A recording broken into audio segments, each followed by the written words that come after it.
Está entrando no ar. Debate 93.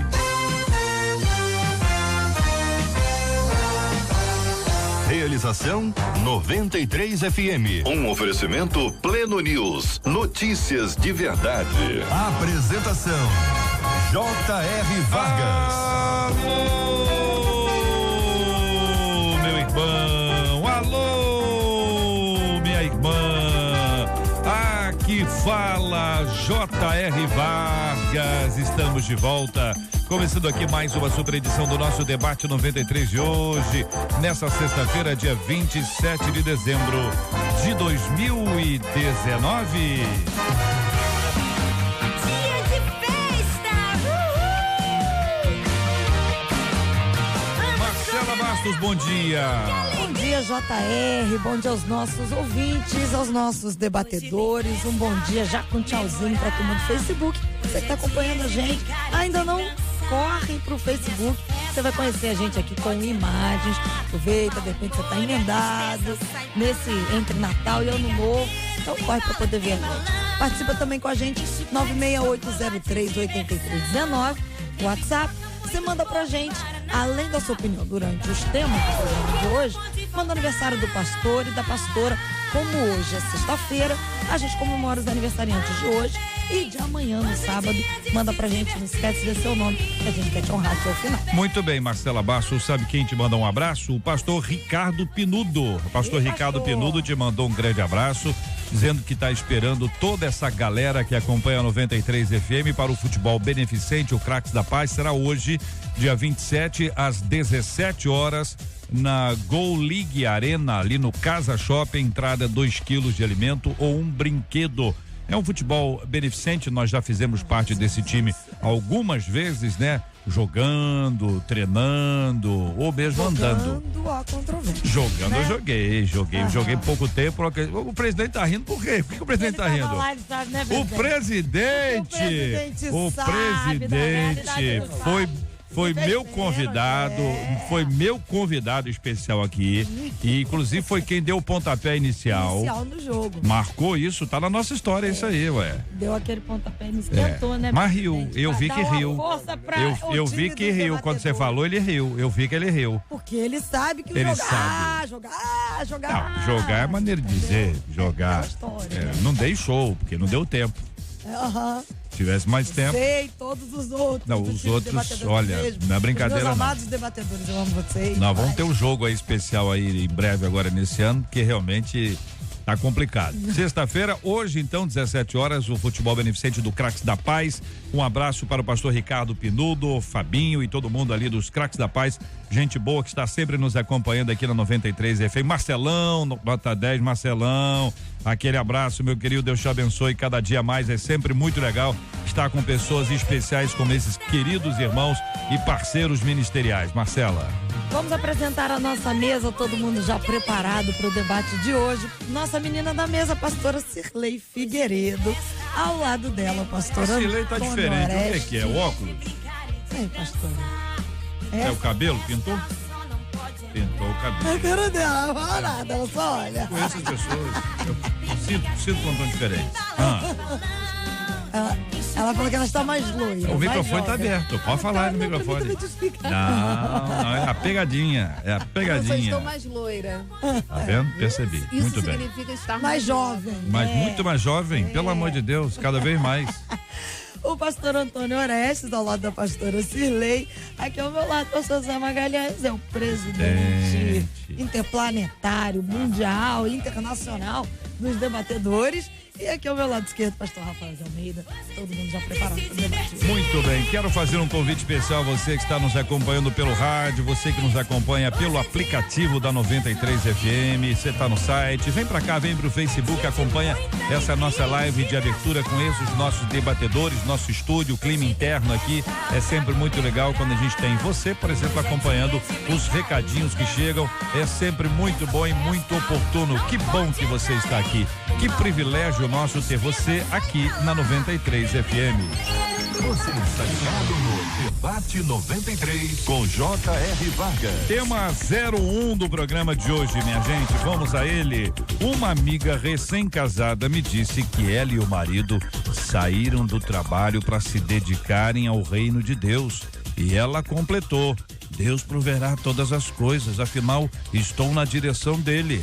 Só que as contas deles estão atrasadas. Eu achei uma tremenda de uma loucura e também irresponsabilidade. Por eu também me questiono se não sou eu que sou incapaz de renunciar por amor ao Senhor. Como saber o que é a direção de Deus e o que é uma escolha própria na hora de renunciar a alguma coisa? Qual o tipo de renúncia que agrada a Deus? A renúncia é a mesma para todos ou ela varia de pessoa para pessoa? Como descobrir se sou capaz de renunciar a alguma coisa preciosa por amor a Deus? Eu quero saber a sua opinião, pastor José Magalhães Furtado, nosso presidente, começando ouvindo a sua opinião, pastor. O brasileiro é muito abençoado e acredito agora, quando a gente está chegando para ser praticamente 50% da população brasileira, né? Para quem já foi motivo de chacota, né? Fazer parte desse elenco de privilégio, acho que é importante. Então, fazemos isso com ousadia. A gente não faz isso dormindo em casa, a gente faz com ousadia, né? As pessoas e o brasileiro entendeu que a orientação de Jesus de ir é para ir mesmo, de falar para falar mesmo, de orar é para falar, e a ousadia de Jesus dizer assim: ressuscite mortos. Ué, se eu não crer nisso, como é que eu vou orar? Então, eu acho que esse elenco de opções que Jesus dá, de determinação que Jesus dá, é que está fazendo com que o Brasil vá ocupando esses patamares. Pastora Cirlei Figueiredo, muito bom dia, seja bem-vinda. Uma renúncia como essa, em que conta aqui uma de nossas queridas ouvintes sobre uma amiga dela, não é nem sobre ela, tá contando um caso, ela conhece a história e mandou para cá o seu e-mail, compartilhando, querendo ouvir a nossa opinião. Se a Bíblia diz que Deus proverá, e disse isso numa circunstância específica, que pode naturalmente ser aplicada a muitos outros casos, mas neste caso aqui especificamente, se a amiga sabe que este casal renunciou ao trabalho por causa do ministério, e a amiga diz, Deus proverá, não será que ela que vai ser o canal para prover o pagamento da conta antiga? Ela está sabendo disso para ser ali a provisão encarnada? Bom dia, JR, bom dia aos ouvintes, aos debatedores nessa manhã abençoada. Então, não estamos aqui para julgar, né? Vamos colocar os nossos pensamentos e debater acerca de uma decisão, né? Creio eu que esse casal orou, pediu a direção a Deus, recebeu essa direção de Deus de fazer essa renúncia, de deixar tudo, ponto. Recebi esse direcionamento de Deus, tá? O que fazer? Eu tenho uma pessoa acima de mim, eu tenho um pastor, eu tenho uma liderança que eu preciso comunicar, eu preciso me relacionar e pedir. Eu preciso da direção, eu preciso de uma orientação. Por quê? Porque, JR, eu sei, é bênção. Ah, você largou tudo, eu amo ao Senhor, né? Aquele que não negar, que não largar tudo por amor a Deus. Amém a tudo isso. Mas em cima disso, JR, precisamos ter consciência da decisão que tomamos. Como? Precisamos calcular.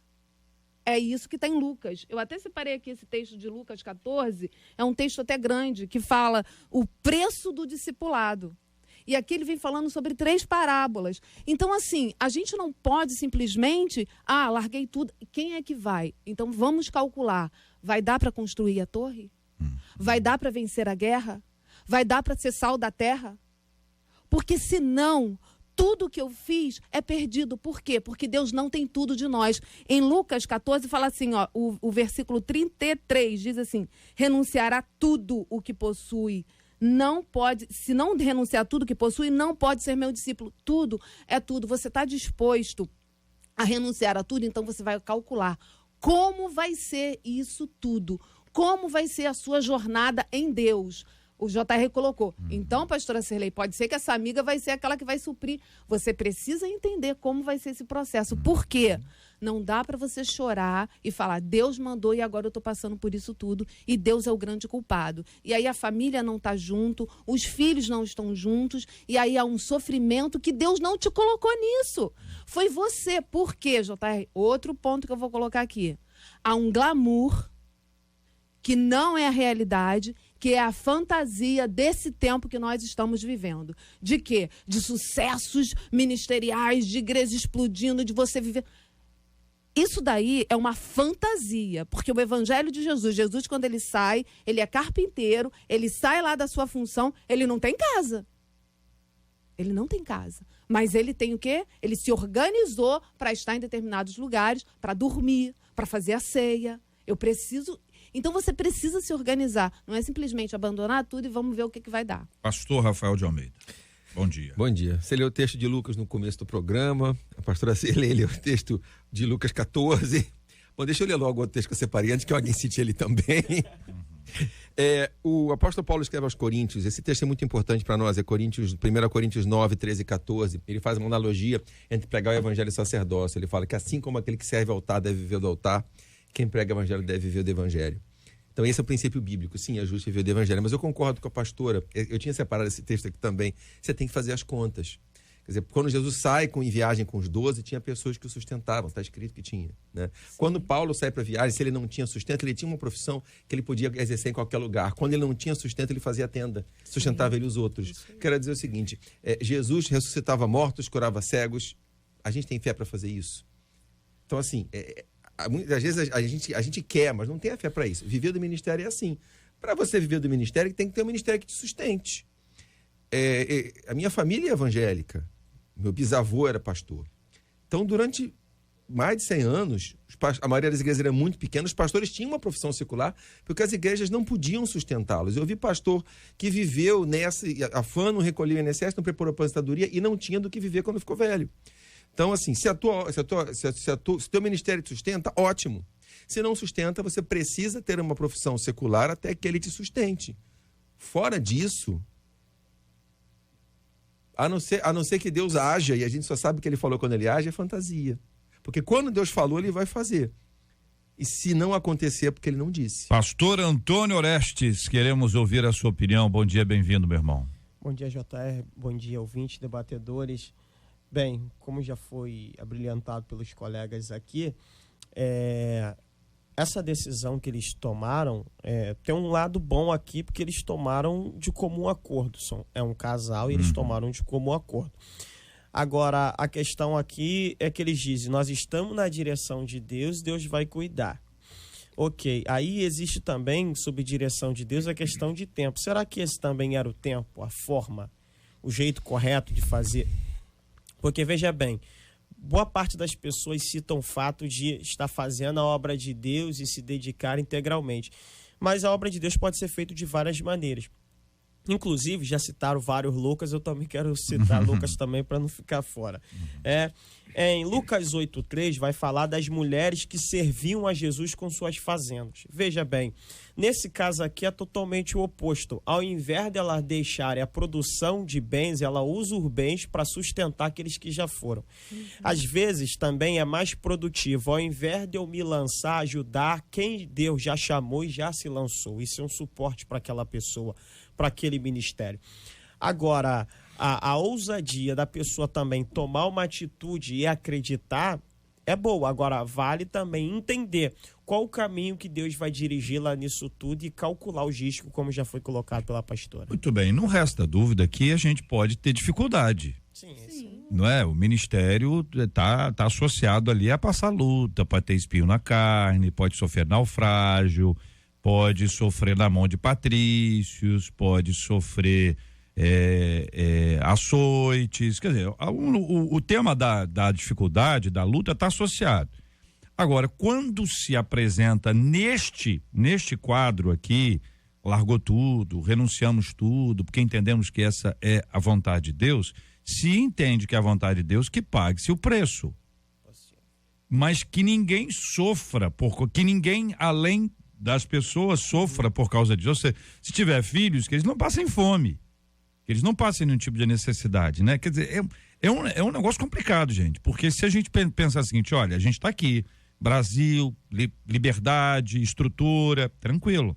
Mas se Deus chama alguém para ir para um lugar onde o evangelho significa perseguição e perigo de morte para o missionário, para a família missionária, para todo mundo, os avós vão dizer, se Deus não está falando para você aí, não. Os avós, Deus está falando para você aí, não. A sogra vai dizer, se Deus chamou só você. Deixa minha filha aqui, eu tô sentindo no meu coração que é só o irmão que precisa ir, eu vou te ajudar financeiramente, inclusive. Esses processos que envolvem a diferença que é estar realizando a obra missionária num país onde há apoio e liberdade para isso e num lugar fora onde os riscos de morte são absolutamente reais, não é complicado, irmãos? Então, JR, que interessante, né? É uma coisa é você crer, outra coisa é você viver romanticamente, né?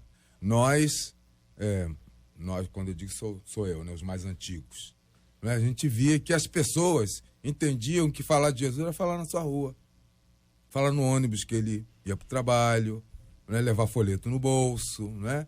Mas ser missionário também, não sei se é conveniente eu dizer isso, às vezes dá status, né? O problema é o tal status, né? Fulano foi, não sei o que, se deu bem. Porque ele se deu bem não significa que todo mundo vai se dar bem. O texto também de Lucas diz que Jesus mandou ir. Mandou ir. Mas não disse as condições. Não disse sustentado por quem.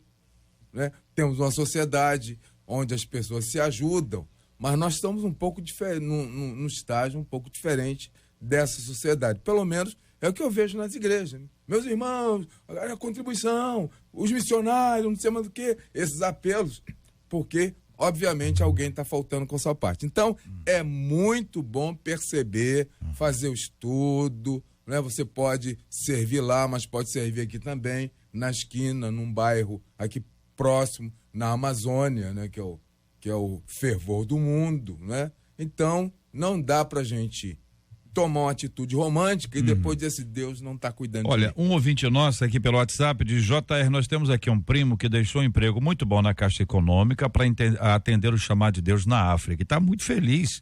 E a cada dia precisa adotar muitos jovens porque eles professam a fé e são expulsos de casa. E aí esse primo aqui, ele os adota. Quando a gente lembra dos 4 discípulos inicialmente, né? Que cuidavam de pescaria e que tiveram que deixar as redes imediatamente, ou Mateus, que deixou a coletoria imediatamente, não é um largar e deixar tudo para trás sem conta, sem analisar muita estrutura? Estou querendo botar o texto bíblico, trazer aqui para a gente pensar, olha, mas a Bíblia diz isso. É um contexto diferente. Por favor, isso aí, vamos lá. É um contexto diferente, que é uma economia diferente. Por exemplo, eu estive na China, pedi pelo amor de Deus para entrar numa igreja e não deixavam eu entrar, nem da minha denominação, nem de denominação nenhuma, porque na Constituição da China, né, os nacionais não compartilham a fé com estrangeiros. Eu esperava que o cara sair para correr, não, né, tinha que voltar para não ter trabalho pior. Então, tudo depende também do contexto, né? É bom o irmão, mas fez tipo enxoval, cada um coopera, como se chama do quê? Porque algumas providências têm que ser tomadas para depois não botar a culpa em Deus. A culpa é nós somos parceiros dele, né? Mas a gente pensa. JR, baseado nessa última fala sua, existe um fato também. A fé, ela é atemporal. Fé, e a fé, ela sempre vai exigir uma atitude. Calcular, por que nós calculamos? Porque existe como já foi colocado, uma parte que Deus faz e uma parte que é a nossa. Agora, existe coisas que Deus simplesmente vai dizer para você, como fez com os outros lá atrás e faz até o tempo de hoje. Segue-me. Eu tenho um exemplo particular nessa área. Eu trabalhava, tinha emprego, estava bem relacionado lá no trabalho, até que eu comecei a ter uma convicção no meu coração que era para sair daquele emprego. foi gerando uma convicção, e aquilo começou a ser mais forte, mais intenso do que meu próprio sentimento. Cheguei para minha esposa e falei assim, ó, tô sentindo a direção de Deus para sair desse emprego. Tô crendo nessa direção. Ela aí minha esposa muito sábia falou assim, se Deus falou, ela tava querendo dizer para você, se não é tua mente, é Deus. Ela foi bem sutil na colocação, eu olhei para ela, ri e falei, entendi tua colocação, aí brinquei com ela. Beleza, cheguei com o patrão, falei, olha, vou precisar sair daqui, tal. Mas antes disso eu fiquei em pânico. Falei, Deus, como é que eu vou fazer isso? Eu sempre trabalhei desde novo. Como é que eu vou tomar essa atitude? Aí eu fui orar, Lucas de novo, Lucas 5. Deus me deu uma direção na palavra. Beleza, tomei aquela atitude, sabendo do risco. Falei, rapaz, como é que vai ser? Porque a Bíblia diz que andam por fé e não por vista. Falei, como é que vai ser? Aí sabe o que aconteceu? Meses depois, houve uma mudança na minha igreja, meu pastor atual assumiu, e o que acontece? Ele começou a chamar vários jovens para trabalhar de tempo integral. O pastor Silas fez isso, para trabalhar em tempo integral na igreja. Eu fui um dos primeiros dessa leva. Aí eu entendi aquela decisão que eu tomei alguns meses atrás. Era Deus falando comigo. Hoje eu vivo integralmente do evangelho. Mas foi uma coisa que eu fiz por fé, comuniquei a minha esposa, havia paz no meu coração e convicção. Eu falei, vai ter alguma dificuldade aqui ou outra, porque... até para adaptação, né? Até uma adaptação. E outra coisa que eu tive que aprender, Deus manda a provisão, não administra a provisão. Deus manda o recurso, administrar é com a gente. Às vezes Deus vai dar a provisão para alguém, mas se o cara ficar tascando dinheiro, gastando tudo, não bota um dinheiro no banco, não investe em nada e falar, Deus vai mandar outra, o corvo é no período do ribeiro, depois é outro período. Cada período Deus manda uma provisão e você tem que se adaptar a ela. Corvo aqui pra nós é urubu. É ou não é? Urubu lembra outra coisa. Agora eu só não entendi uma coisa, pastor Rafael, talvez me ajude a entender da fala do pastor Antônio Orestes. Ele disse que ele era novo quando isso aconteceu. Eu fiz umas contas aqui, tem mais de 10 anos isso aí, pelas minhas contas aqui, pelos dados históricos aí que ele apresentou. O senhor tinha quantos anos nessa época, pastor? 10 anos atrás, é isso aí. Eu fiz a conta aqui. Ele engana, entendeu? Engana direitinho. Não é? Não parece de ele tá novo. Sim, pastor Rafael. Quem sou eu para julgar o chamado de outra pessoa? Né? Agora eu só sou responsável pelo que Deus falou comigo. Verdade. Pelo que Deus falou contigo, responsável é você. Então o problema de você se lançar nesse chamado, eu tô falando a verdade. É que é engraçado o senhor falar, que eu fiquei imaginando alguém chega pro senhor, o senhor dizendo para ele, senhor, meu querido, eu sou responsável pelo meu chamado. Mas pelo seu chamado, você é o responsável. Aí 3 semanas depois o cara aparece e diz assim, pastor, eu me enganei. Olha, eu te avisei. Mas o pessoal de Getsemane, um abraço, a minha família, eles sabem que eu sou assim. Eu falo. Porque assim, eu sou pastor de tempo integral. Ao longo da vida eu tomei umas decisões erradas achando que Deus tinha falado comigo e não falou. A responsabilidade não é de Deus, ela é minha. Mas quem tem que pagar as minhas contas sou eu. E você tem que ter essa noção. Porque você fala que Deus falou e depois chega aí chega jogando direto para quem tá em volta. Se Deus falou contigo, reclama com ele. Isso. É isso que eu falei. Quer dizer, já vi gente mandar o paralítico andar, ele não mandou, ficou chato. Eu orei a vida toda para fazer esse tipo de milagre, não consegui ainda. Enquanto eu não tiver uma convicção muito forte, eu não vou mandar o cego enxergar não, que fica feio. A hora que eu tiver certeza que Deus está falando comigo, eu vou mandar. Eu tô orando ainda. Porque eu creio que o evangelho da Bíblia é o evangelho dos sinais. Curar dor de cabeça, dor nas costas é uma coisa, fazer paralítico andar é outra. Eu ainda não cheguei nessa fé. Eu creio. É ótimo. Não, eu tô falando... Não, mas dor de cabeça, minha mãe teve dor de cabeça constante durante 2 anos. Meu Deus. Dor de cabeça não é brincadeira, não. Eu sei. Mas como foi colocado mais simples, né? A pessoa eu tô dizendo como foi colocado. Curador de cabeça é uma coisa, ressuscitar é outra. Então, assim, eu tô falando que essa expressão, curador de cabeça, ela é... porque dons de curar é uma coisa, sinais são outras, são dons diferentes, né? Então, dom de curar, eu creio que todo crente pode exercer. Sinais já é um dom bem específico. Eu não cheguei nisso ainda. Tô orando ainda. Quem sabe antes de morrer eu consigo. Agora, vocês estão falando isso, me parece assim que precisa ter muita maturidade para poder admitir ou até para administrar algo como isso. Acho que todos vocês tiveram que abrir mão. Eu abri mão de muita coisa. E ao abrir mão, eu não tinha dúvida. Dúvida zero. zero de dúvida. Está com nenhuma dúvida. Absolutamente convicto. Então, quando a pessoa é tomada por uma convicção, você abre mão até de coisas que você gosta muito. Perfeito. Você abre mão de recursos, você abre mão de conforto, vai abrindo mão. E não abre na expectativa de ganhar mais, não, porque não há a menor expectativa de ganhar mais. Aí é que é o segredo. Não é? Quer dizer, você abre mão por amor ao Senhor e em obediência. Porque viver em desobediência deve ser a pior coisa do mundo. Fugindo de um navio para o outro.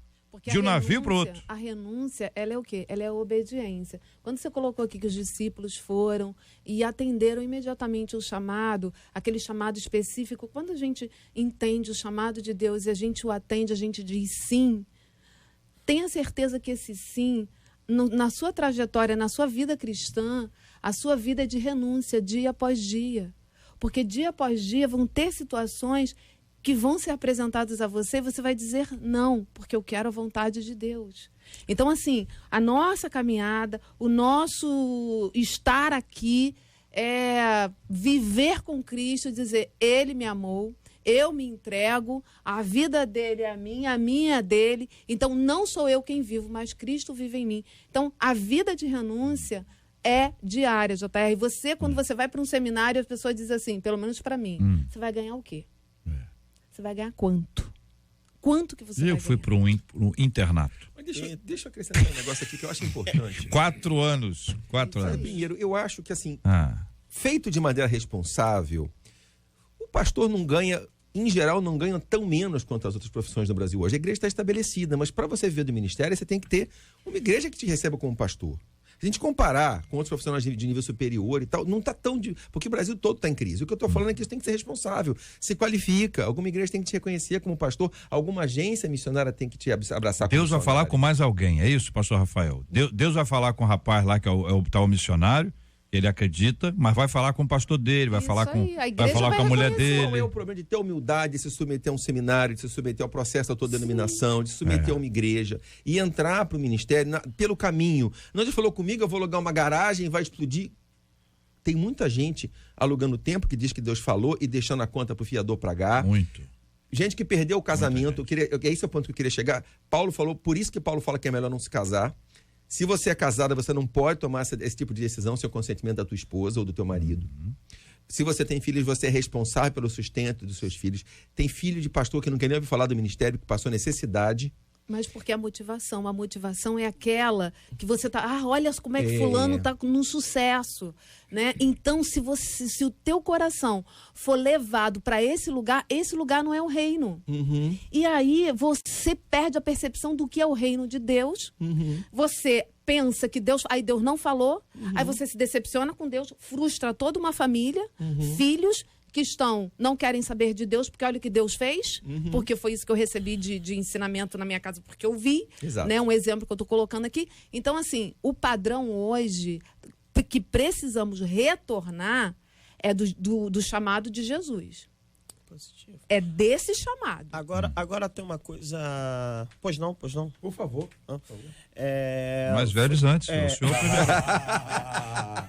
E no Brasil tem essa regra. O mais velho primeiro. Pois não, pastor Antônio? Veja bem, usando o exemplo que foi colocado antes pelo pastor Rafael, é interessante. Ele falou sobre, poxa, eu quero chegar no nível de curar, de mandar um paralítico andar. Ele usou o exemplo da dor de cabeça. Se o camarada ele nunca orou e Deus nunca curou uma dor de cabeça, acho que não é bom ele mandar o paralítico se levantar, não. Acho que é bom pelo menos ele exercendo ali, curando a dor de cabeça, fazendo Deus secar uma espinha, etc e tal. Aí vai subindo de nível. Veja, o próprio Abraão, primeiro ele sai da terra dele. Ele ouve a voz de Deus, já é algo inusitado. Ele ouve a voz de Deus naquela cultura. Ele obedece e sai da terra. Depois Deus vai falar, me dá teu filho. Então, você observa que ele tem uma progressão de obediência e de renúncia na vida dele. Em 3 textos eles são chamados de amigos. Exatamente. É uma relação íntima. Vai crescendo. O que gera ele ouvir, para mim, pastor, o que Abraão ouvir a Deus... É o nível de intimidade, de relacionamento que ele tem com o pai. Ele vai crescendo. Sem querer atrapalhar o pastor Antônio, o raciocínio dele, mas já que nós entramos, né? E Sara, hein?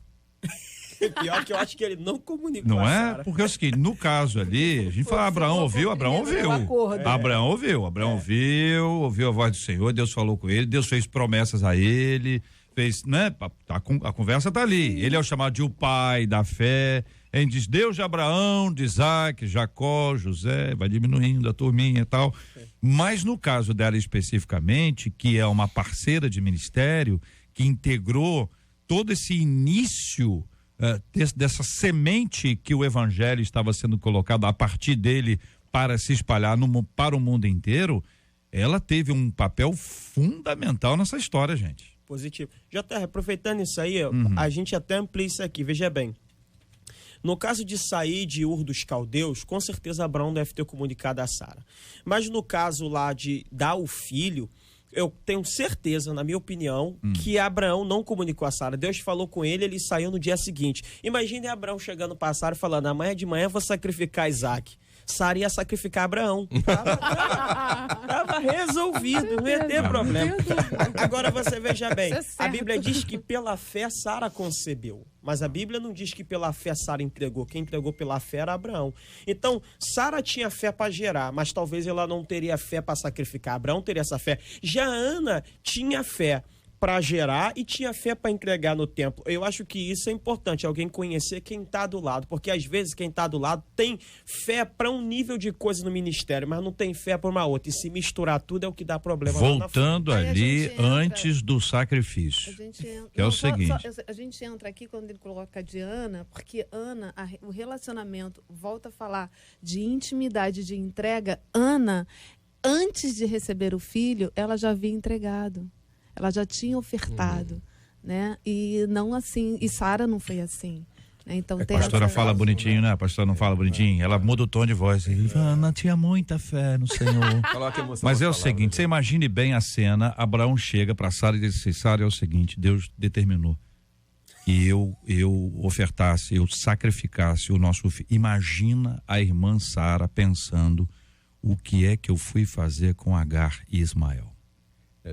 Então. Mas não, só é hipótese, é conjectura. Veja como às vezes algumas coisas acontecem, a gente acha que é porque fez uma coisa no passado. Eu não devia ter mandado ele embora, mas Deus aprovou. Eu não devia ter mandado ele embora. Olha o que eu fiz com o Ismael, agora Deus está me tirando o filho porque eu tirei o filho, porque eu não sabia o que aconteceu. É um negócio, né? Duas questões. Questões. A primeira é que as mulheres se sentiam desvalorizadas. A história mostra isso. Mas, apesar disso, elas se colocaram como agente da história. Né? Podia ter fugido, podia ter se matado. Né? As pessoas não estão se matando. Tu até pastor se matando? Ora, para ela se matar não era... Quer dizer, o filho não seria mais gerado porque ela, né, não está viva. Mas a questão que eu acho de maior procedência é o fato de cooperar. Hoje as pessoas estão passando necessidade porque ninguém quer cooperar. Não mandei ir, não sei o que mais, então se vira. Não é assim. Né? Porque a história do cristianismo, a história, seja no Antigo do Novo, é de solidariedade. Ou nós somos solidários, né? E a gente não é solidário só com quem a gente conhece. A gente é solidário com aquele que está lá e eu nem conheço. Mas eu sou tocado e faço. Então, para terminar, lembrando da questão do Egito, no Egito Cópita, que um casal foi para lá, né, um lugar só de reclusão absoluta, e o casal perdeu um filho único perdeu. Aí a mulher disse para o homem, o que a gente vai fazer? Eu velho, você velho aqui, vamos orar, vamos lá para a parte cópita lá, o pessoal vive de oração mesmo, come um biscoito por dia, acho que está satisfeito, né? Satisfeito porque a fome não é só aqui, a fome é aqui também. Não é só no estômago, é porque é rádio. Não é só no estômago, é na mente também. Verdade. Só para... O senhor fez o sinal aí. Brilhante. Então, o casal foi para lá, né? E a mulher disse pro homem, mulher fantástica. Não tá certo nós dois estarmos aqui. Nós somos casal. Né? Mesmo no Egito, na vigília, mas nós somos casal. Não vai dar certo. Você vai ficar aqui, eu vou para outro lugar. E ela foi, e ele ficou. Né? Passado um tempo, ela volta, o homem está morrendo. Né? E ele não a reconhece mais. E ela disse, eu sou a sua esposa. Né? Fui tocado de que alguma coisa podia estar acontecendo com você. É solidariedade. Deixa esse velho para ir se danar. Não, a vida não é assim. Né? Nós precisamos ser solidários. Não é da minha denominação. Denominação é o que menos importa. Acabou a história assim? Hã? Acabou a história assim? Ela morreu. Eu esperei um final assim, voltou. A vida é dura, tá certo. É que o senhor foi construído assim, eu falei, vai dar certo no final. A velhinha vai engravidar. Mas não, isso solou só lá em Gênesis. Muito bem. São 11h39. Ô Marcela Bastos, você tem um outro tema aí, vamos anunciar para o nosso ouvinte outro tema, depois você aproveita e vai se despedir do nosso ouvinte pelo Facebook e o convida para estar com a gente aqui no rádio. Olha, atletas de times adversários se uniram em oração depois de um jogo que foi acirrado lá nos Estados Unidos. As equipes de vôlei feminino do Baylor e do Wisconsin se enfrentaram recentemente, só que foi a atitude dessas atletas depois da partida que realmente chamou a atenção. Uma das meninas, atleta lá do Baylor, liderou as jogadoras das duas equipes e uma oração muito sincera. A oração dizia o seguinte: dedicamos o vôlei de Wisconsin para ti, Deus. Mantenha-nos seguras e saudáveis na próxima partida. Nós apenas agradecemos muito por quem o Senhor é, porque sua palavra nos diz que o Senhor nos ama tanto e que o seu Filho Jesus veio e morreu nesta terra por nossos pecados para que pudéssemos estar perto do Pai.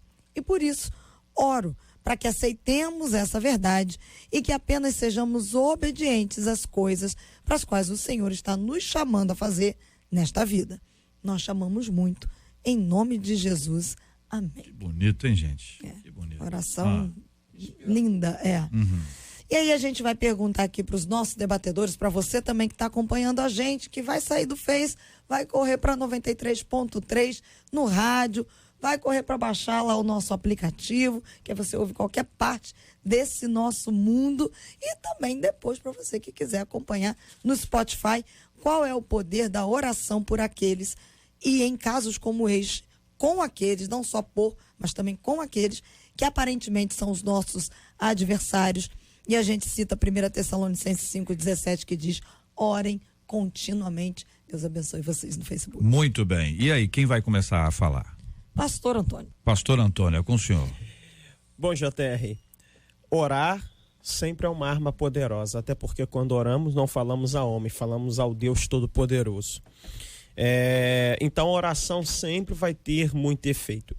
Chama atenção aqui o fato delas misturarem aqui o que elas estão fazendo com o serviço no reino. Paulo vai dizer em 1 Coríntios 10:31, quer comais, quer bebais, façais tudo para a glória de Deus. Então é muito, muito, muito importante que se use todas as oportunidades para chegar até as pessoas. Eu uso até uma estratégia que eu aprendi. Às vezes você vai chegar para evangelizar alguém, você não vai ter muita entrada, mas se você chegar para a pessoa e dizer assim, você tem um pedido especial de oração? Ela vai citar, quero que você ore por isso. Já é uma linha de entrada. Uhum. É um acesso que você tem. Se ela fala, quero que ore pelo meu filho, ela já está dando um sinal para você que ela precisa de mensagens que toquem aquela área. É uma linha de estratégia. Uhum. Eu vi nessa atitude delas, não só a questão da oração, há uma tendência no Ocidente para o ateísmo virar o antiteísmo. A oração delas não é sem motivo. Existem vários processos nos Estados Unidos tentando proibir oração em lugares públicos, proibir técnicos de orarem com o clube, proibir pessoas de orarem. Existe lugar até que foi proibida a leitura de Bíblia em shopping, lugar aberto. Isso é coisa séria. Então, o que elas fizeram foi marcar posição como cristãs. Falaram, não, aqui nós somos cristãos. Porque existem associações que recebem dinheiro de doações anticristãs internacionais para proibir. Teve técnico que foi demitido porque orou com o time, teve sanção legal. É coisa séria. Então, assim, o que elas fizeram não foi só a questão de oração, foi a questão de marcar posição. E isso já está chegando no Brasil. Proibir manifestação pública de fé, proibir show de cantor evangélico. É esse tipo de movimento. E tem um negócio de ridicularizar, né? Sim. De ridicularizar, de menosprezar, de trazer aquele menosprezo. E a gente tem que entender o seguinte, vamos entender que a sociedade é laica? Ok, mas a religião é parte da cultura. Você não pode desqualificar. O jazz nasceu na igreja, o samba nasceu no terreiro, o blues nasceu na igreja, a música clássica nasceu nas igrejas. Em todo lugar do mundo, A religião é geradora de cultura, mas, quer dizer, esse movimento não é um movimento questão... porque o Estado é laico, é para silenciar a igreja. Então, eu acho que você tem que fazer isso mesmo. Eu vou orar, se quiser me prender, me prende. Se quiser me demitir, me demite. Agora, lógico, não no horário do expediente, né? Eu tô falando assim numa questão dessa. Nós somos cristãos. Você já viu jogadores fazendo isso no futebol, do futebol carioca? Tem gente que fala que é contra. Dedicar o gol a Deus, orar no brasileiro. Já teve comentarista que se manifestou que não podia fazer. Faz e pronto. Se tiver que... Azar do comentarista. O camarada fez ali, ergueu a mão, ergueu a mão, ajoelhou. Você via aí, tem atletas internacionais que fazem questão de manifestar a sua fé, como aquele egípcio que manifestou isso, e manifesta isso ordinariamente. Então, quando um jogador, um atleta, ele assume a sua fé em Cristo, ele está no ambiente dele de trabalho, ele glorifica a Deus pelo que ele faz. Quer comais, quer bebais, jogais. Então, o posicionamento aqui, como o pastor Rafael colocou, da oração, porque muitas das vezes a gente meio que não coloca a oração no lugar que ela realmente tem que estar, né? Se perde o poder da oração. Então, chama a atenção esse grupo, entre aspas, são adversários, mas que creem num Deus, e essa pessoa se posiciona e se coloca. Então, em todos os níveis da nossa vida, nós vamos estar orando, vamos colocar isso em Deus, para colocar a Deus, vamos estar orando, vamos ter um grupo que ora, tem um grupo que intercede. Quando a gente coloca isso, existe isso, existe, mesmo não me conhecendo, mesmo não te conhecendo. E quantas pessoas são atingidas por isso? Agora, vamos ter pressões? Vamos. Aí é que tá. Precisamos ser fortes e assumir o nosso lugar em Deus. Assim como Daniel, que foi impedido. Olha, não pode orar. O que ele fez? A prática dele era aquela. Eu vou preso. Vou preso. Mudou nada. Não mudou nada. Então, vamos chegar nesse momento? Vamos. Agora, qual é a sua profissão de fé? Aí é que tá, pra gente refletir, Professora, né? Eu acho que a gente reage, porque assim, em nenhum lugar do mundo, o ateísmo só consegue ser majoritário pela força. Sim. É uma das religiões mais estranhas que existe. Então, assim, boa parte é que eu acompanho pela internet. Há um movimento crescente na igreja americana de resistência a isso, e eu acho que a gente tem que se posicionar. A gente tem que ser mais bravo nesse sentido. Tem que botar advogado, tem que fazer processo, tem que constituir organização, tem que partir para dentro. Muita gente tem que atacar no dinheiro, né? Atacar no dinheiro. Você está patrocinando isso, então eu não vou comprar de você. Tá bom? Você tem, a sociedade é livre, ok, mas eu também sou. Se você patrocina, ataque a minha fé, eu não patrocino você, eu vou comprar de outra pessoa. Então a gente tem que ter esse tipo de atitude, porque é uma linguagem que o mundo entende. Eu não acredito, por exemplo, na censura, eu acredito no boicote. E eu faço. Na minha vida pessoal, como cidadão e como consumidor, eu faço. A oração, então, ela aqui, nesse caso, Marcela Bastos, ela se tornou aqui uma referência, tanto que estamos conversando sobre esse assunto. Ontem falamos tanto dos Estados Unidos. Já temos aqui os nossos ouvintes que estão lá em New Jersey acompanhando a gente, já se manifestando aqui. Quero agradecer a enorme audiência da nossa comunidade de língua brasileira, de brasileiros da língua portuguesa. Tem muitos portugueses lá também, viu? Também. Muitos portugueses andando por aquela área. A gente junta a oração com simpatia, e essa mistura pode parecer uma coisa estranha, mas essa é uma época que muita gente faz da simpatia a sua oração. Veja que coisa interessante. E não é à toa que a pesquisa do SPC mostrou que 16% dos brasileiros pretendem fazer uma simpatia agora na virada do ano para ganhar mais dinheiro, 16%. De acordo com o levantamento, o segundo maior desejo é encontrar ou manter um amor, e aí fica na casa dos 6%. Os brasileiros também vão fazer simpatia para conseguir pagar as dívidas, para conseguir um emprego, para emagrecer. Para emagrecer. Para comprar um carro e para curar uma doença. Ao todo, 32% dos brasileiros... Curar uma doença é o último. É o 1%. 1%. É mais importante nessa pesquisa comprar o carro. Dinheiro. 3 vezes mais importante. Do que a cura. 4 vezes mais importante, emagrecer. Emagrecer. Você vê como os critérios são curiosos, né? E como os objetivos são impressionantes. Vamos lá. Certamente quem... Bom, enfim. Vamos lá. É possível ser cristão e ser supersticioso? A gente pergunta para você. Como é que a gente entende à luz da Bíblia a questão da simpatia? E a gente cita o Salmo 127, versos 1 e 2, que diz: se o Senhor não edificar a casa, em vão trabalhos que edificam. Se o Senhor não guardar a cidade, em vão vigia a sentinela. Inútil vos será levantar de madrugada, repousar à tarde, comer o pão que penosamente granjeastes, porque aos seus amados ele dá enquanto dorme. E aí, debatedores, quem começa, Marcela? Pastor Rafael. Tá na nossa cultura a simpatia, porque a gente é uma cultura sincretista, né? Que veio da cultura indígena, que veio do catolicismo ibérico, que veio da cultura africana. Isso tudo se misturou e às vezes junta duas coisas, dá uma terceira diferente. Então, eu entendo que isso é parte da nossa cultura. E eu também entendo o seguinte, o evangélico brasileiro é uma pessoa em transformação. Nós não somos um país protestante, nós estamos nos tornando. Então, muitas vezes as pessoas ainda tratam o pastor como se fosse, como você trata o padre, como um sacerdote. Teve irmã que entrou para a igreja, era velhinha, queria beijar minha mão. Eu falei, não, irmã, eu sou pastor, eu não sou padre. Essa coisa assim. Mas a gente tem que entender que esse é um processo de transformação. E eu entendo que é parte disso. Mas você precisa entender o seguinte, quem controla tudo é Deus. Você acha que você vai ler um salmo e vai manipular Deus? Você acha que vai fazer um ritual e vai manipular Deus? Você acha que vai fazer um decreto e Deus vai obedecer? Então, se você não tem entendimento na palavra, você cai nisso. Se o seu relacionamento pessoal com Deus não sustenta a tua fé, o que sustenta é crendice, é mito e uma construção errada. E as pessoas, desculpa, não querem ir na igreja que ensina uma palavra. Querem ir na igreja que diz que Deus vai dar para elas o que elas querem. E aí cai nisso. Então, mas seja como for, a pessoa tem que receber alguma coisa, né? A gente planta esperando receber. Eu acho interessante o fato de, por exemplo, do ano 66, Roma, Paulo já está preso, né? E dizem que Pedro morava em Roma, isso é bobagem, né? Pedro foi, esse ato que eu estou citando agora é uma das vezes que ele chegou a Roma.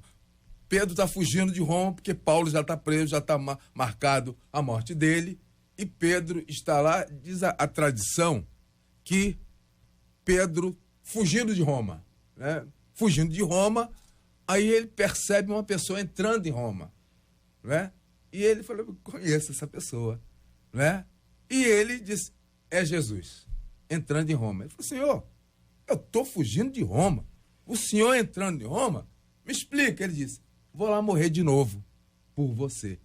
Então, Jesus faz isso toda hora, não é só no momento favorável para nós, não. Nas nossos erros, ele está disposto a morrer por nós, perdoar, e Deus há de ter misericórdia de nós por tão grande amor.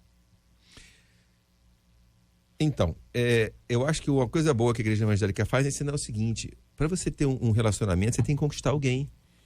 Para você manter teu relacionamento, você tem que ser uma pessoa boa de se relacionar. Se você precisa de comprar um carro, você precisa de mais dinheiro, você precisa se qualificar. Talvez a tua profissão não esteja pagando o que você precisa. Você tem que olhar em volta e talvez aprender a fazer outra coisa. Eu acho que essa irracionalidade de achar que uma cor de roupa, uma coisa dessa do teu destino, combina com a falta de informação, com a falta de entendimento do sobrenatural. Se você entende que há um Deus que constitui uma ordem lógica, você pode ensinar, cara, você quer um carro, você vai ter que aumentar a tua renda. Eu acho que muita gente, pastor, diz assim, vai que...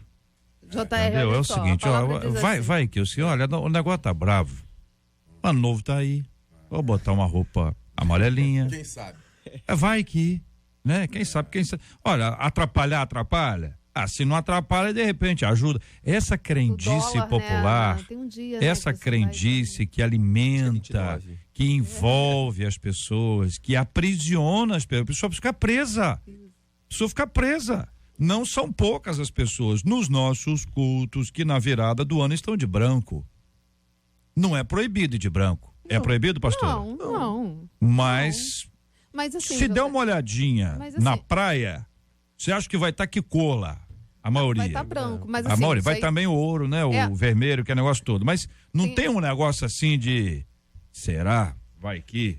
Não? Mal não faz, não é isso que você está colocando? É o que o povo fala. O povo fala. Mas assim, a Bíblia, eu separei aqui um versículo em Provérbios 16:3, diz assim, consagre ao Senhor tudo o que você faz e os seus planos serão bem-sucedidos. Então, quando a gente coloca para Deus os sonhos, aquilo que a gente deseja, aquilo que a gente precisa. Ele sabe muito mais do que eu realmente preciso. O que não tenho é porque ele pensa muito melhor do que eu e sabe os pensamentos dele são mais altos que os meus. Então, quando a gente tem esse entendimento na palavra e diante da nossa rotina, do nosso dia a dia, daquilo que a gente precisa, daquilo que a gente tem, aquilo que você almeja, que Deus não tem para você, receba o que Deus tem para você e você vai ser feliz. Porque, JR, essa questão aí, eu vou fazer isso aqui. Por quê? Porque eu quero alcançar alguma coisa que... Deus tem isso para você? Será que Deus tem para você ser um milionário? Um rico? Deus tem isso para você?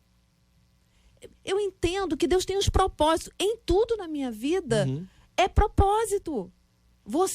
Nossa vida é regida por Deus. E Ele tem os teus planos, os seus planos. JR, eu aproveitei um pouquinho para pesquisar o significado da palavra superstição. Superstição significa crença não baseada na razão nem no conhecimento. É algo inócuo. A pessoa entrega a sua vida, como minha mãe dizia do seu jeito lá, matuto, dizia, o Deus dará, né? Ela tá crendo em alguma coisa, algum tipo de força. Isso não é baseado nem na razão, nem no conhecimento. Atos 17, versículo 22, vai dizer assim, estando Paulo no meio do Areópago, disse, varões atenienses, em tudo vos vejo um tanto supersticiosos. Porque passando eu e vendo os vossos santuários, achei também o altar em que estava escrito ao Deus desconhecido. Paulo usou até isso aqui para pregar e falar do Deus verdadeiro. Então, na superstição, a pessoa ela entrega a sua vida, sua felicidade a uma coisa sem razão, sem conhecimento e sem a confiança no Deus verdadeiro. Agora, a superstição, ela ensina a nós duas coisas. Primeiro, a vontade da pessoa de ser feliz, de alcançar o bem que ela deseja. Agora, o problema dela é que ela vai colocar a sua fé em algo inócuo, não está baseado nem na razão, nem na fé. Porque a fé ela não é supersticiosa, a fé ela é convicção. E nem tão pouco na razão. Agora, eu acho fenomenal o que está escrito no Salmo 23. O Senhor é o meu pastor, nada me faltará. A Bíblia Almeida Revista Corrigida, versão Antônio Oreste, nada me faltará, significa, eu não tenho tudo que quero, mas amo tudo que possuo. E se eu amo tudo que possuo, vivo melhor do que aqueles que tudo têm, mas nada possuem. Se eu não tenho, é porque ainda não preciso. O dia que eu precisar, Deus vai me acrescentar, porque o Senhor é o meu pastor e nada me faltará. Isso é fé. Isso é fé. Amém. Não é crendice, é fé. É isso aí. Eu acho que a gente tem uma missão muito importante, como igreja, dizer às pessoas o seguinte, quando você entregou sua vida a Jesus, seu velho eu foi crucificado com Cristo, você agora é filho de Deus. Então, mesmo que ninguém na sua família tenha tido um casamento e uma família, você pode ter porque você é filho de Deus. Perfeito. Mesmo que ninguém na sua família tenha estudado, mesmo que tenham dito para você que você não é inteligente bastante para estudar, você pode sim, você é filho de Deus. Mesmo que ninguém na tua família tenha construído uma vida, comprado uma casa, feito uma carreira, não estou falando de ficar rica, não estou falando de uma vida decente, você pode porque você é filho de Deus. Então assim, porque a superstição está nisso, eu não tenho controle, eu não consigo sozinho, não, você pode. Porque Deus é contigo. Aquilo que é bom, aquilo que é justo, você pode. Vai ter um preço. E tem que ser de acordo com a palavra de Deus. Não é para sabedoria humana, não é pelo esforço humano, mas você pode. Você pode entrar numa faculdade, você pode ter uma família, você pode ter uma carreira. Você é filho de Deus. O melhor é para você. Agora é do jeito de Deus. E a superstição é contra tudo isso. Eu não consigo. Consegue sim. Não precisa fazer simpatia, não precisa mudar a cor da roupa de baixo, não precisa pular onda. Não, você vai porque você é filho de Deus. Você pode. Eu não estou falando de riqueza, não. Tá? Eu estou falando de vida decente. Você pode prosperar com o que você tem. E quando o indivíduo crê nisso, ele prospera na realidade dele. Não há problema nenhum da pessoa usar a roupa cor XYZ. O problema é quando ela associa essa roupa a esse tipo de coisa. Claro. Esse que é o perigo que há, porque isso é fruto de uma cultura religiosa de longos anos. A pessoa escuta isso há 200 anos, entendeu? O pastor Antônio era menino nessa época. A pessoa escuta isso há 200 anos. E ao ouvir isso há 200 anos, a pessoa acaba, sabe, a pessoa não pensa mais. Talvez se alguém falar assim, você vai assim, você nunca pensei nisso, é só olhar as fotos. Agora tem foto. Só olhar. Olha as fotinhas aí para ver como é que você andou nos últimos anos. E vai ver que é uma repetição. A pessoa faz né? Pessoas que, eu sempre passava de branco, mas agora eu não passo mais. Vou de preto. Aí eu fica mudei propósito, a cor. né? Mas sabe o que aconteceu? Olha, foi assim meu ano foi horrível, mas eu sei por quê. E a pessoa professa sua fé. Ou seja, a motivação completamente errada. Nós precisamos entender, ter uma mente renovada, mudada, transformada, para a gente poder experimentar a boa, perfeita e agradável vontade. O Evangelho liberta a gente disso tudo, viu, gente? O Evangelho liberta. O Evangelho nos arranca de crendice, dessas preocupações com essas coisas, de achar que tem que estar num tal lugar, comer determinada coisa. Se não comer aquilo ali não dá certo, a vida vai ser difícil. Ou até associar, né? Deu errado porque eu não fiz isso assim, assado. Pelo amor de Deus, que maravilha o Evangelho de Jesus Cristo. A nossa confiança está nele, somente nele. Por causa dele nós estamos aqui. Pastor José Magalhães Furtado, presidente, obrigado, um abraço. Eu que agradeço, fica aqui meu abraço também para minha filha mais velha, a reverenda Leide, está passando os dias com os filhos lá na minha casa. Estou muito feliz por isso. Muito bem, muito obrigado, pastora Cirlei Figueiredo. Obrigado, JR. Eu quero aqui mandar um beijo e um abraço para minha família, meus filhos lindos, Ana Carolina, Júlio César, e meu amado esposo, Alex Pinheiro. Um beijo, love you. Muito bem. Falou amado ou lindo? Lindo e amado. Não, falou amado. Lindo também. Ela falou amado ou lindo? Marcelo? Amada, amado, então tá ótimo. A outra vez você falou lindo. Enfim, pastor Rafael já se despediu, não, né? Não, obrigado querido. Deus abençoe muito. Ok. Um abraço a todos, obrigado. Um abraço aos irmãos da igreja que estão acompanhando o debate, aos colegas da Convenção Batista Nacional, a Jaqueline, a Rebeca e o Daniel. Um beijo. Muito obrigado, pastor Antônio Orestes. Obrigado, JR. Quero deixar aqui um abraço para minha esposa, meus filhos, os amigos da minha igreja que estão acompanhando. Quero terminar citando um texto, Mateus 6,33, mas buscai primeiro o reino de Deus e sua justiça, e todas estas coisas vos serão acrescentadas. 2020, vou fazer isso também. Maravilha. Marcela Bastos. Parabéns. Hoje é aniversário do pastor Alfredo Campos, da Advec da Vila São Luís, ali em Duque de Caxias. E amanhã, aniversário do pastor Aniceto da Silva, do Ministério Geração Inconformada, ali em Costa Barros. Um beijo para todo mundo que acompanhou a gente mais uma semana, com a graça do nosso Deus. Segunda-feira a gente volta a se encontrar, se essa for a vontade dele, ele nos permite. Que assim seja. Final de semana na igreja, povo de Deus. Aproveita o domingão para estar na casa do Senhor, para celebrar na presença do Deus Altíssimo. Que privilégio reunir a sua família na casa do Senhor. Vamos lembrar do Salmo 122. Alegrei-me quando me disseram, vamos à casa do Senhor. Fala para alguém, chama mais alguém para ir à igreja. É a sua oportunidade de dar essa alegria a alguém que vai dizer, puxa vida, que bom que você me disse, vamos à casa do Senhor. Vamos orar juntos agora, agradecendo a Deus por mais essa semana na presença dele, no programa. Louvado seja o nome do Senhor. Vamos orar pela cura dos enfermos, pelo consolo aos corações enlutados, como temos feito todos os dias em nome de Jesus. Senhor, nós te agradecemos pelas vidas do pastor Alfredo Campos e pastor Anacleto, que fazem aniversário hoje. Que o Senhor continue sustentando as vidas deles. Nós oramos por todos os enfermos que acompanham o nosso debate, precisam de oração. O Senhor é o Deus que cura enfermos, que ressuscita os mortos. Envia os teus anjos lá onde eles estão com cura. Consola os enlutados, ó Deus, e abençoa o teu povo. Dê ao Brasil um ano de vitória, um ano de salvação e um ano de resgate. Nós te oramos em nome de Jesus. Amém. Que Deus te abençoe. Você acabou de ouvir Debate 93.